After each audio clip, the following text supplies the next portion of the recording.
Well, Sacramento County's oldest cold case has finally been solved 52 years later after a county court reporter was murdered. Authorities say they know who the suspected killer is.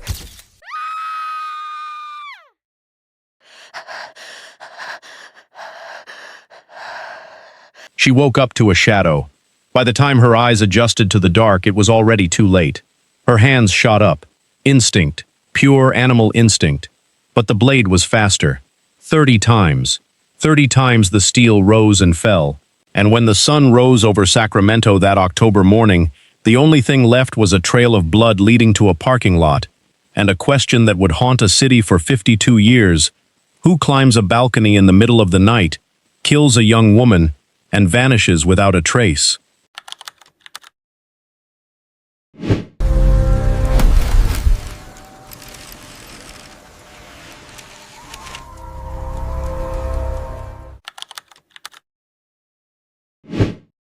But to understand how we got here, we have to go back to the beginning. Every town has a ghost story, but the most terrifying ghosts aren't apparitions floating through walls. They are the names left behind in dusty manila folders, resting quietly on the bottom shelves of police precinct basements. For 52 years, one specific folder haunted the halls of the Sacramento County Sheriff's Department. It was a case frozen in time, a brutal crime committed in an era of rotary phones, muscle cars, and primitive forensic science. On the outside of the folder, a name, Nancy Marie Bennallack. For more than 5 decades, investigators stared at that name. They asked the same questions over and over again. Who climbed that balcony? Who left a trail of blood cutting through the autumn chill? And how did a monster manage to melt back into the ordinary fabric of California life, completely undetected? Today, we are walking right to the edge of a mystery, half a century in the making. My name is Matt, and welcome back to the Black Docket. Today, we look at how a phantom was finally brought into the light, uncovering the oldest cold case solved in Sacramento history. The following program contains content that some viewers may find disturbing. Viewer discretion is strongly advised. Sacramento, California. Today, it's celebrated as the state capital, a bustling hub where the Sacramento and American rivers meet. It's known as the farm-to-fork capital, prized for its leafy green canopies that offer a brief, cool respite from the brutal valley heat. It's a place where communities grew, families settled, and life felt predictable. But if we spin the clock backward, all the way to the twilight of October 1970, the atmosphere changes. The golden California dream felt a little more fragile. The shadow of the Zodiac killer was still paralyzing the state, creating an underlying current of paranoia. People were locking their doors just a little bit tighter. Yet, on the fateful night of October 25, 1970, a tiny sliver of an open window was all it took for darkness to break inside. To understand the weight of this mystery, we have to look closely at the vibrant life that was so violently cut short. Nancy Marie Bennallack was born on June 13, 1942, in Nevada City, California.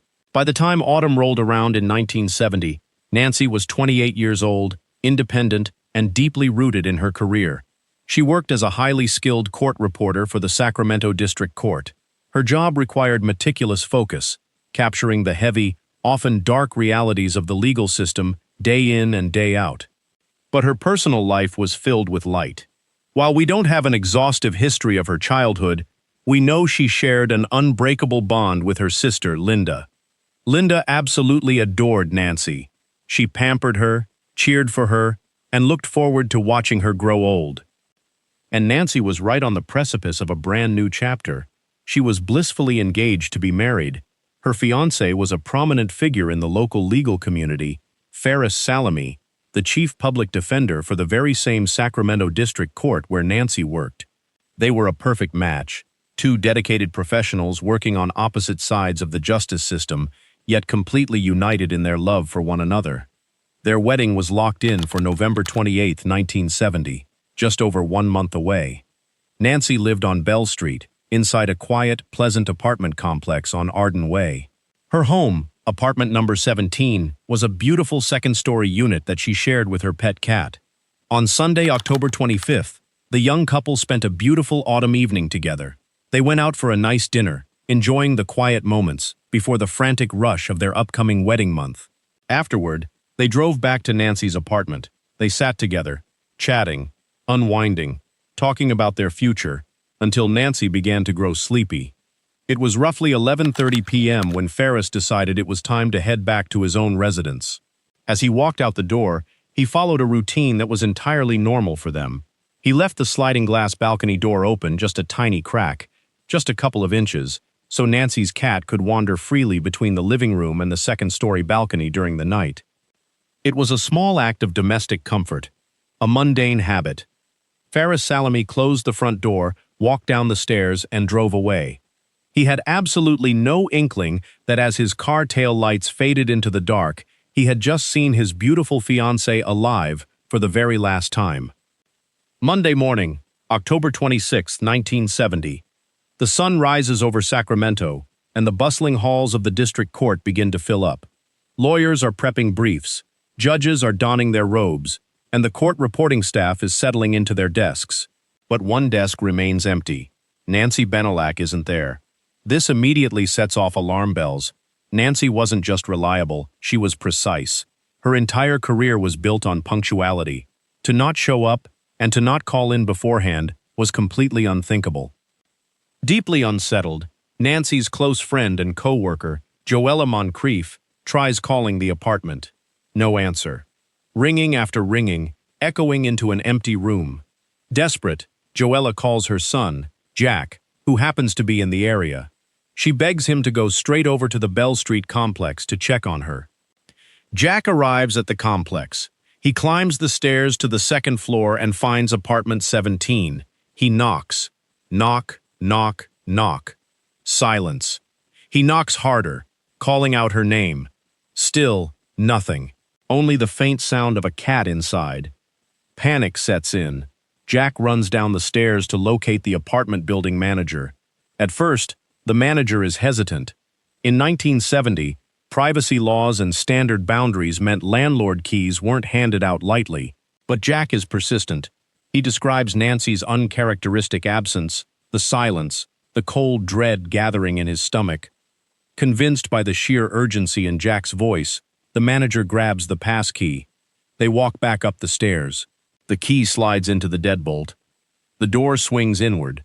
The apartment appears tidy, undisturbed at first glance. But as they step deeper into the unit and approach the bedroom, the air changes. A metallic smell hits them. And then, they look at the bed. What Jack and the apartment manager witnessed in that bedroom would burn itself into their retinas for the rest of their lives. It was a scene of unmitigated, visceral horror. Nancy Bennallack was lying dead in her bed, surrounded by a massive pool of her own blood. She had been subjected to a frenzied, savage attack. The medical examiner would later count over 30 distinct stab wounds covering her body. But what told the true story of that night were her arms and hands. They were covered in deep, jagged defensive wounds. Nancy hadn't died quietly in her sleep. She had woken up to a nightmare, and she had fought like hell for her life. The sheer brutality of the killer was staggering. The assault was so vicious that her head was nearly decapitated. Emergency sirens soon shattered the quiet morning on Bell Street as police cruisers and investigators swarmed the property. Homicide detectives immediately began processing apartment 17. The crime scene was an absolute bloodbath, but as forensic teams dusted the walls, the furniture, and the sliding glass doors, they hit a frustrating wall. There were no fingerprints, not a single one belonging to an intruder. How does a killer commit a crime this chaotic, this bloody, and leave no prints? Remember, this is 1970. Disposable latex surgical gloves weren't a staple item you could buy at a local corner store. Investigators quickly theorized something far more calculated. The killer had wrapped heavy masking tape securely around each of his fingertips before climbing up to the apartment. This wasn't a crime of sudden, uncontrollable impulse. It was a crime of cold, meticulous premeditation. But while the killer succeeded in hiding his fingerprints, he failed to realize one crucial thing. He was bleeding. Nancy's fierce, desperate struggle had wounded her attacker. As detectives stepped out onto the second-story balcony, they found what they were looking for: drops of blood. The forensic team followed the crimson trail. It started on the wooden deck of the balcony. It led over the railing, indicating the suspect had scaled the structure. The drops continued down onto the concrete sidewalk below. From there, the trail did not stop. It tracked along the walkway, winding past two adjacent apartment buildings, cutting through the shadows, before finally terminating abruptly in the center of the complex parking lot. The conclusion was obvious. The wounded killer had walked calmly to his car, bled onto the asphalt, turned the ignition, and vanished into the Sacramento night. The autopsy confirmed the timeline. Nancy had been killed sometime between midnight on October 25th and the early morning hours of October 26th. The police launched a massive dragnet. Within the first month alone, investigators interviewed more than 500 people. They talked to neighbors, friends, courthouse employees, and delivery drivers. They searched for a motive, but they found nothing. Nancy had no known enemies. She was a universally liked young woman preparing for her wedding. The motive was entirely blank. The leads dried up, and despite the blood trail, 1970s science could only categorize the suspect's blood type. Without a name to match it to, it was useless. Months bled into years. Years turned into decades. The case files grew yellow, the ink faded, and the investigation ground to a complete, agonizing halt. When a case goes cold for this long, theories begin to fill the vacuum. And in Northern California during the 1970s, one terrifying name cast a shadow over every unsolved homicide: the Zodiac. Detectives noticed a series of unsettling coincidences. Just months before Nancy was killed, another young woman named Judith Hakari was abducted and murdered in the exact same area of Sacramento. The similarities between Nancy and Judith were striking. They were almost exactly the same age. They lived just about 1 mile apart from each other. Both were deeply ensconced in the legal court ecosystem. And both were recently engaged, set to be married in the immediate future. For a long time, high-profile theories circulated that a serial killer, perhaps the Zodiac himself, was deliberately targeting young, engaged women in Sacramento to shatter their futures. Speculation ran wild in true crime circles for years, but without physical evidence, it was just ghost hunting. To this day, tragically, Judith Hakari's murder remains unsolved. Decades passed, and the people who loved Nancy began to age. Her fiancé, Farris Salamy, carried the weight of that horrific night for the rest of his life. He never got to see his bride walk down the aisle. He lived a long life, eventually passing away from leukemia on February 2, 2014, at the age of 84. He died with a broken heart, never knowing the name of the monster who stole his future. Nancy's sister Linda and her husband Tom tried to keep her memory alive, but as the 50-year mark approached, hope was a scarce commodity. It seemed like the killer had achieved the ultimate goal. He had committed the perfect crime, outlived the witnesses, and beaten the system. But science was quietly catching up. In 2004, there was a spark of movement. Forensic scientists went back to the original evidence preserved from 1970. Using modern techniques, they successfully extracted a clean, distinct male DNA profile from the blood drops left on the sidewalk and parking lot. They uploaded the profile into CODIS, the national database of convicted offenders. They waited for the system to ping. Nothing. The database came up completely empty. This told investigators that whoever the killer was, he hadn't been convicted of any violent felonies later in life. He hadn't landed in state prison. He was out there, living as an ordinary citizen. For the next 18 years, investigators ran that DNA profile through state and national systems every single week. Every week, for nearly 2 decades, the answer was the same: no match. Then came November 2019. The Sacramento County Sheriff's cold case team, alongside investigators from the district attorney's office, decided to pivot. They looked at the groundbreaking technology used to finally unmask Joseph James DeAngelo, the notorious Golden State Killer, right there in their own jurisdiction. They decided to use forensic genetic genealogy. Instead of looking for a direct match in a criminal database, specialized teams uploaded the killer's DNA profile to public, open-source ancestry databases. The goal wasn't to find the killer himself, it was to find his third cousins, his aunt, his distant relatives. Think of it like building a massive jigsaw puzzle backward. You find a distant genetic cousin, trace their family tree up to a common great-grandmother, and then trace every single branch of that tree back down to the present day, looking for males who were in Sacramento in October 1970.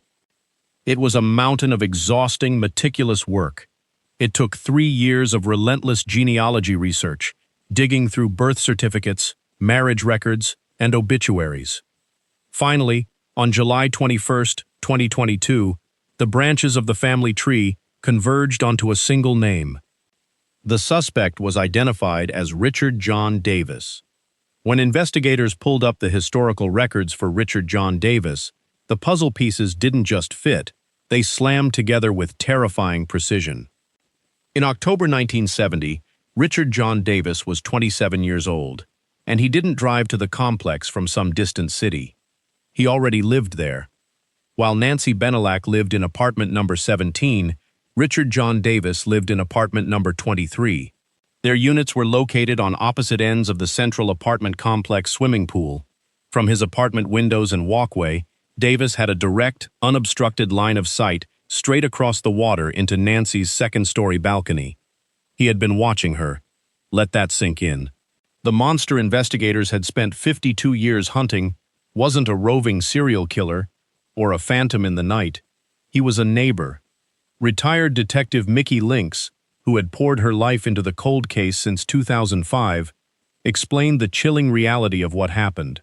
Davis had likely developed a dark, unspoken obsession with the beautiful court reporter across the pool. Investigators speculate that when he discovered she was happily engaged and set to move away and marry in a month, his obsession mutated into lethal rage. On that cool October night, he didn't act on a whim. He sat in his apartment, meticulously tore off strips of masking tape, and wrapped them around every single one of his fingers. He walked across the pool deck, scaled the pillars to her second-story balcony, and stepped through the sliding glass door that had been left open, just a crack for a cat. But here is perhaps the most infuriating twist of this entire tragedy. The police had him in their hands within days of the murder. During the massive 500-person neighborhood canvass in November 1970, detectives knocked on the door of apartment 23. They interviewed Richard John Davis and his roommate. But Davis and his roommate gave each other tight, mutual alibis for their whereabouts on that night. Because Davis had no violent criminal record, only a single, minor DUI charge later in life, and because detectives in 1970 didn't notice any visible cuts on his hands during the brief interview, he was crossed off the list. He hid in plain sight, continuing to live in that very same apartment complex for another 4 to 5 years after brutally taking Nancy's life. The mystery was solved, the question of who had finally been answered, but the legal system would never get its day in court. Richard John Davis died on November 2, 1997, at the age of 54. He passed away from severe internal illnesses brought on by chronic alcoholism. He died a free man, carrying his dark secret to a Sacramento grave 25 years before science could catch up to him. At the emotional 2022 press conference, Sacramento County District Attorney Anne Marie Schubert stood before the microphones, flanked by Nancy's aging sister, Linda Cox, and her husband, Tom. Schubert looked at the family and said, "Nancy was never forgotten. She was always at the top of the list at the sheriff's office, our office, and the crime lab." Detective Mickey Lynx turned to Linda and Tom, expressing the bitter sweetness of the moment. "Sadly, there won't be any form of legal justice. But Linda and Tom, I hope this brings you, Nancy, and your family some peace." Linda Cox released a heartbreaking signed statement, looking back on the 52 years of quiet grief. "How many times have my husband Tom and I said, Nancy would have loved our ranch, all our animals, and land with wide open spaces. We have missed sharing our children and grandchildren so much with her." Richard John Davis escaped a prison cell in this life. He evaded a jury of his peers, handcuffs, and mortal punishment. But he could not escape time, and he could not escape the blueprint of his own blood left on a concrete sidewalk in 1970.